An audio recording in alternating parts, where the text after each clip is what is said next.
주님의 은총과 평화가 교회 여러분들과 함께 하시기를 빕니다. 성령 강림 후 네 번째 주일 아침입니다.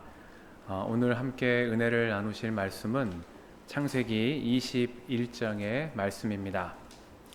이삭이 젖을 뗄 무렵 하갈과 이스마엘이 아브라함의 집에서 쫓겨나는 그런 이야기입니다. 오늘은 이 말씀 가운데 그 아들은 그 아들대로 내가 한 민족이 되게 하겠다 하신 하나님의 말씀을 붙잡고 이 언약에 담긴 의미를 새겨보는 시간을 가지려고 합니다. 이삭은 아브라함이 100세에 얻은 아들입니다.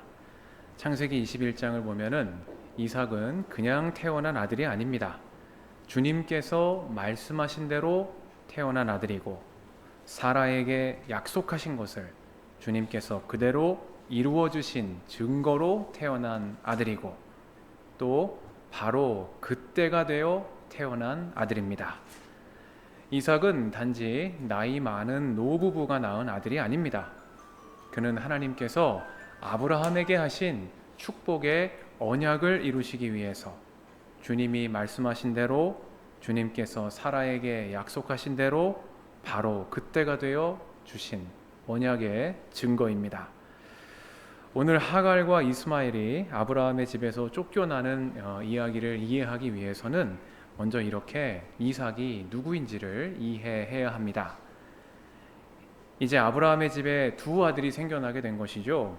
한 아들은 사라에게서 태어난 약속의 아들이고 먼저 난 형은 여종 하갈에게서 태어난 이스마엘입니다.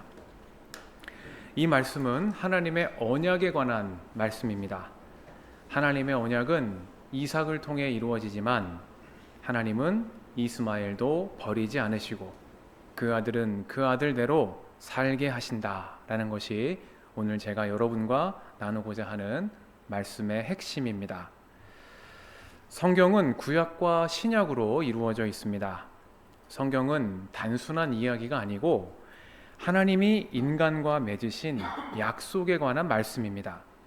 그래서 우리 그리스도인들은 아브라함과 맺으신 언약과 또 모세를 통하여 주신 이 율법 그리고 예언자들을 통하여 전하여 주신 이 하나님의 말씀이 담긴 히브리 성경을 구약이라고 하고 또 예수 그리스도를 통해서 하나님의 값없이 베풀어 주신 은혜로 말미암아 믿음으로 구원을 얻게 된다는 이 메시지가 담긴 약속을 신약이라고 합니다.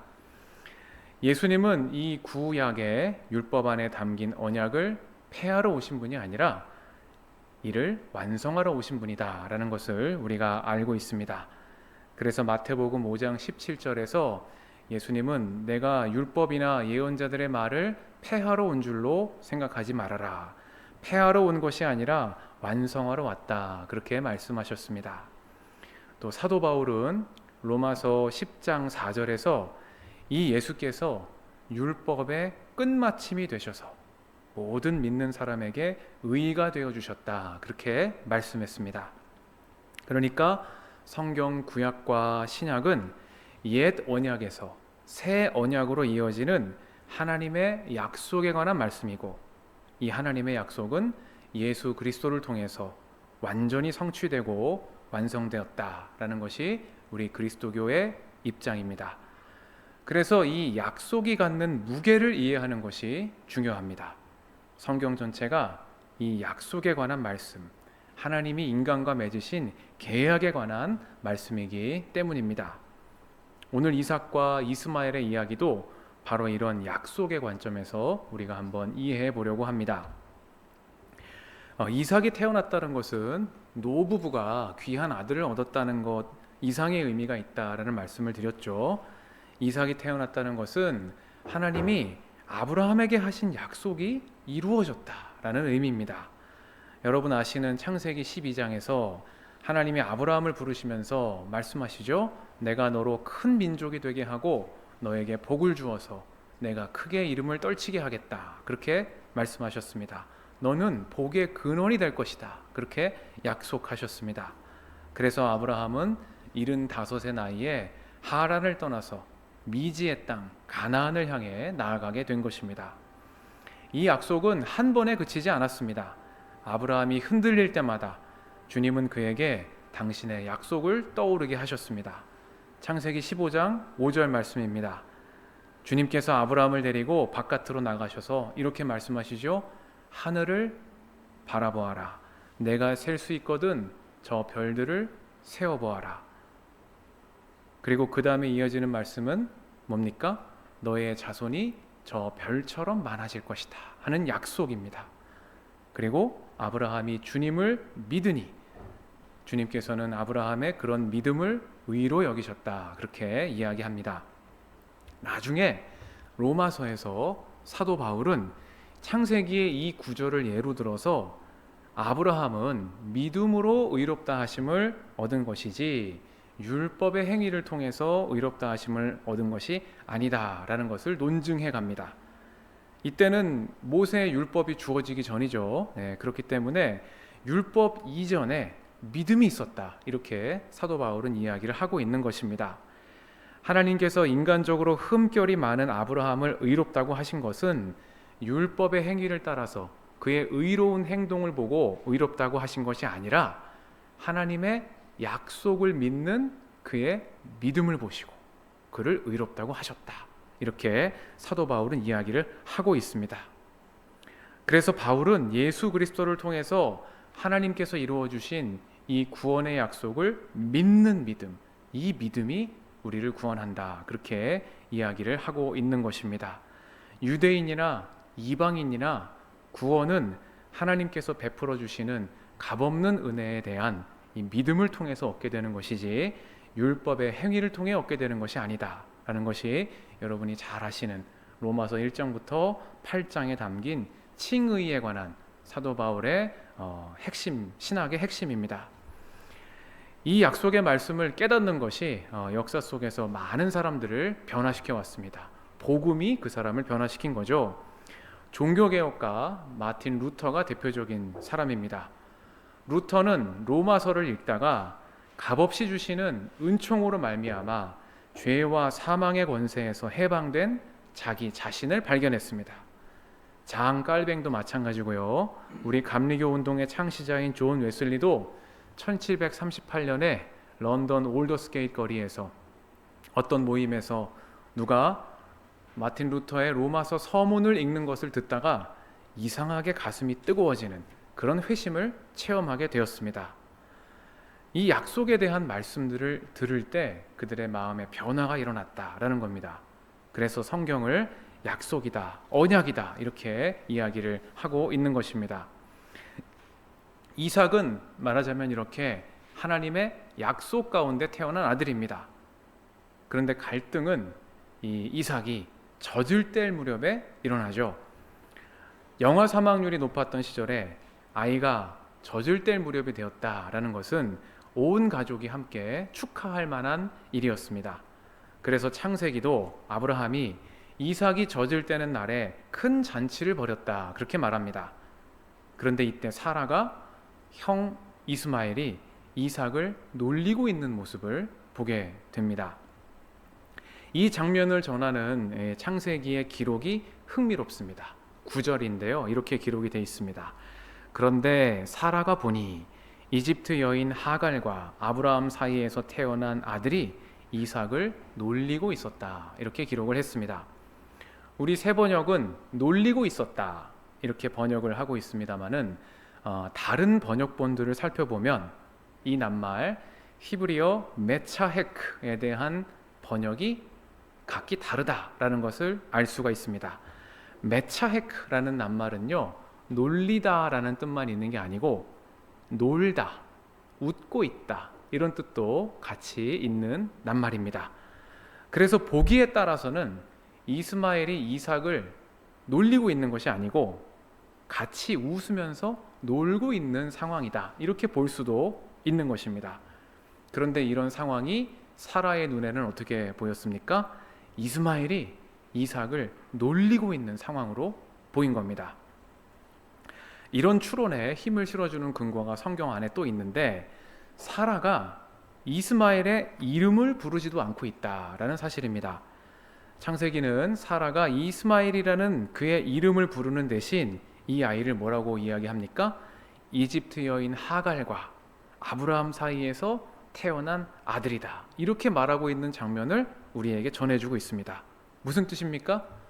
이름도 부르기 싫다, 아주 보기 싫다, 그런 뜻이죠. 그러니까 이스마엘과 이삭이 웃으면서 놀고 있는 그런 상황일 수도 있었는데, 사라의 눈에는 이게 어떻게 보이는 겁니까?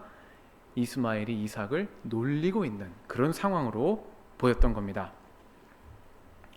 요새 드라마 참교육을 보니까 우진맘이라고 비슷한 사람이 나옵니다. 자기 아이 자존감 떨어진다고 그냥 사사건건 선생님한테 찾아와가지고 선생님을 괴롭히는 그런 학부모가 나오던데, 이삭이 만약에 학교에 갔으면은 사라는 아마 우진맘 같이 되지 않았을까, 이런 생각을 제가 해봤습니다. 형제들이 어울려가지고 재밌게 놀고 있는 그런 모습을 보면서 우리 아들이 조롱을 당하고 있다, 이렇게 말하고 있는 사람인데, 학교에서 친구들하고 웃고 노는 모습을 보면 뭐라고 할까, 혼자 제가 생각을 해봤습니다. 아무튼 사라는 이스마엘이 못마땅했던 거죠. 그 아이의 이름도 부르고 싶지 않을 만큼 질투가 났고, 그래서 어떻게든 꼬투리를 잡아서 내보내야 되겠다, 그렇게 마음을 먹은 겁니다. 그런데 사라도 이해는 됩니다. 왜냐하면요, 핵심은 상속권이었기 때문에 그렇습니다. 이스마엘이 더 자라서 아브라함에게 유산을 나누어 줄 것을 요구하기 전에 문제를 뿌리 뽑아야 되겠다, 이렇게 사라는 생각하고 있었던 것입니다. 아브라함은 이스마엘도 자기가 낳은 아들이니까, 하갈에게서 얻은 아들이니까 차마 그렇게까지 할 수는 없었습니다. 그런데 사라는 아니었던 것이죠. 사라는 약속의 아들 이삭이 중요했습니다. 사라는 약속만 바라본 것입니다. 그래서 아브라함에게 이렇게 말합니다. 저 여종과 그 아들을 내보내십시오. 저 여종의 아들은 나의 아들 이삭과 유산을 나누어 가질 수 없습니다. 이때도 사라는 뭐라고 말합니까? 하갈과 이스마엘의 이름을 언급하지 않고 저 여종과 그 아들, 이렇게 말합니다. 아브라함의 심정이 어땠을까요? 11절입니다. 그러나 아브라함은 그 아들도 자기 아들이므로 이 일로 마음이 몹시 괴로웠다, 그렇게 기록을 합니다. 아브라함은요, 이스마엘을 사랑했습니다. 창세기 17장 18절을 보면 아브라함은 아들을 약속하시는 하나님 앞에 이렇게 이야기합니다. 이스마엘이나 하나님께서 주시는 복을 받으며 살기를 바랍니다, 그렇게 아뢰었습니다. 아브라함도 왔다 갔다 하는 겁니다. 하나님의 약속을 믿었다 안 믿었다가 하는 겁니다. 이삭을 주신다고 하니까 믿었다가 생각해 보니까 말도 안 되는 것 같아서 이스마엘이나 복 주시기를 바랍니다, 이렇게 말하는 아브라함의 모습입니다. 아브라함은 이스마엘이 비록 약속의 아들은 아니었지만 이때까지 그는 아브라함에게 위안을 주는 아들, 기쁨을 주는 아들이었던 것입니다. 그런데 사라가 그 아들을 내쫓으라고 하니까 아브라함의 마음이 이 일로 몹시 괴로웠다, 그렇게 창세기는 이야기합니다. 그러나 바로 그때 하나님이 아브라함에게 나타나셔서 말씀하시죠. 12절과 13절입니다. 그 아들과 그 어머니인 여종의 일로 너무 걱정하지 말아라. 이삭에게서 태어나는 사람이 너의 씨가 될 것이니 사라가 너에게 말한 대로 다 들어주어라. 그리고 여종에게 난 아들도 너의 씨니 그 아들은 그 아들대로 내가 한 민족이 되게 하겠다, 그렇게 말씀하셨습니다. 아브라함아, 내가 사랑하는 이스마엘 그 아들은 그 아들대로 내가 한 민족이 되게 하겠으니 너는 이 일로 너무 걱정하지 말고 나와 맺은 언약에만 집중을 해라, 이렇게 말씀하고 계시는 겁니다. 인간적인 마음으로 생각을 하면 어떻게든지 사라를 설득을 해가지고 이스마엘도 함께 데리고 사는 것이 옳은 선택처럼 보이기도 합니다. 그런데 여기에 담긴 분명한 메시지는 무엇이냐? 하나님은 인간의 감정이나 문화에 따른 선택보다 언약을 중시하신다, 약속을 중시하신다 하는 것입니다. 아브라함과 맺은 언약이 그 무엇보다 중요하다, 이런 뜻입니다. 그 언약은 무엇입니까? 이삭에게서 태어나는 사람이 너의 씨가 될 것이다 하신 약속입니다. 왜 이스마엘이 아니고 이삭입니까? 왜 먼저 태어난 이스마엘은 떠나야 하고 이삭은 남아야 합니까? 창세기는 여기에 대해서 대답하지 않습니다. 다만 그 아들은 그 아들대로 내가 한 민족이 되게 하겠다 하신 하나님의 말씀을 전합니다. 사람의 일과 하나님의 약속이 충돌할 때에는 하나님의 약속을 택하라 라는 분명한 메시지입니다. 이것이 믿음으로 살아가는 삶의 길이라는 말씀입니다. 여러분, 예수님께서 예루살렘으로 올라가셔서 고난을 받고 죽임을 당하셔야겠다는 말씀을 하시자 베드로가 예수님을 붙들고 말하기를 뭐라고 했습니까? 주님, 안 됩니다. 절대로 이런 일이 주님께 일어나서는 안 됩니다. 그렇게 말하면서 예수님에게 다가가서 예수님을 가로막고 섰습니다. 그러니까 예수님 뭐라고 하셨습니까? 사탄아, 내 뒤로 물러가라 그러셨습니다. 사탄아, 내 뒤로 물러가라. 너는 나에게 걸림돌이다. 너는 하나님의 일을 생각하지 않고 사람의 일만 생각하는구나. 이렇게 베드로를 책망하셨습니다. 여러분, 베드로가 사탄입니까? 베드로는 다른 어떤 제자보다 예수님을 지금 걱정하고 있는 겁니다. 그래서 예루살렘으로 가시면 안 된다고, 거기로 가시면 예수님 돌아가신다고 이렇게 걱정하면서 예수님의 앞길을 막아서고 있는 겁니다. 그런데 예수님은 이런 베드로를 보시고 사탄아, 내 뒤로 물러가라 이렇게 그를 책망하시는 겁니다. 왜 그랬습니까? 그가 하나님의 약속이 아닌 사람의 일을 먼저 생각했기 때문입니다. 하나님의 약속, 하나님의 일은 예수 그리스도를 통해서 모든 인류를 구원하시는 그 뜻을 이루시는 데 있었습니다. 이 일을 위해서 주님은 예루살렘으로 나아가고 계신 겁니다.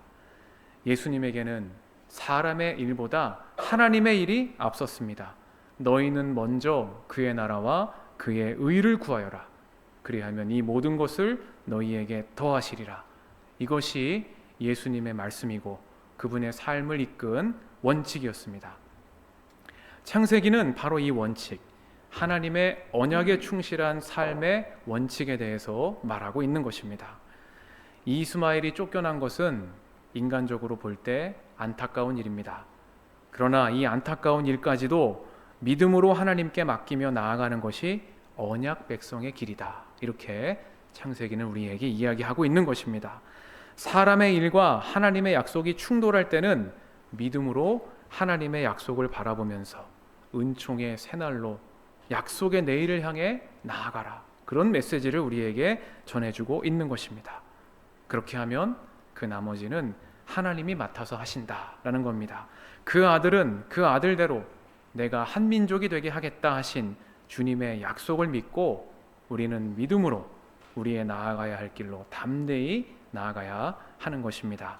이것이 오늘 말씀을 통해 우리에게 주시는 은혜입니다. 이야기 후반부에서 하나님께서 아브라함의 집에서 쫓겨나서 브엘세바 빈들에서 정처 없이 헤매고 있는 하갈과 이스마엘을 돌보시는 이야기가 나옵니다. 창세기는 하나님께서 그 아이가 우는 소리를 들으셨다 그렇게 말합니다. 이스마엘이 우는 소리를 들으셨다는 겁니다. 그리고 천사를 보내서 하갈을 부르시며 말씀하셨다 그랬습니다. 사라는 그의 이름도 부르지 않았습니다. 그러나 하나님은 친히 하갈의 이름을 부르시면서 그에게 말씀해 주셨습니다. 17절입니다. 하갈아, 어찌 된 일이냐? 무서워하지 말아라. 아이가 저기에 누워서 우는 저 소리를 하나님이 들으셨다. 아이를 안아 일으키고 달래어라. 내가 저 아이에게서 큰 민족이 나오게 하겠다. 그리고 하나님께서 하갈의 눈을 밝히셔서 샘을 발견하게 하시고 가서 가죽 부대에 담아 아이에게 먹이게 하셨습니다. 하나님이 약속하신 대로 그 아들은 그 아들대로 살게 하시는 그 일을 하나님께서 이루고 계시는 겁니다. 그래서 창세기는 그 아이가 자라는 동안 하나님이 그 아이와 함께 계시면서 돌보셨다 그렇게 말씀합니다.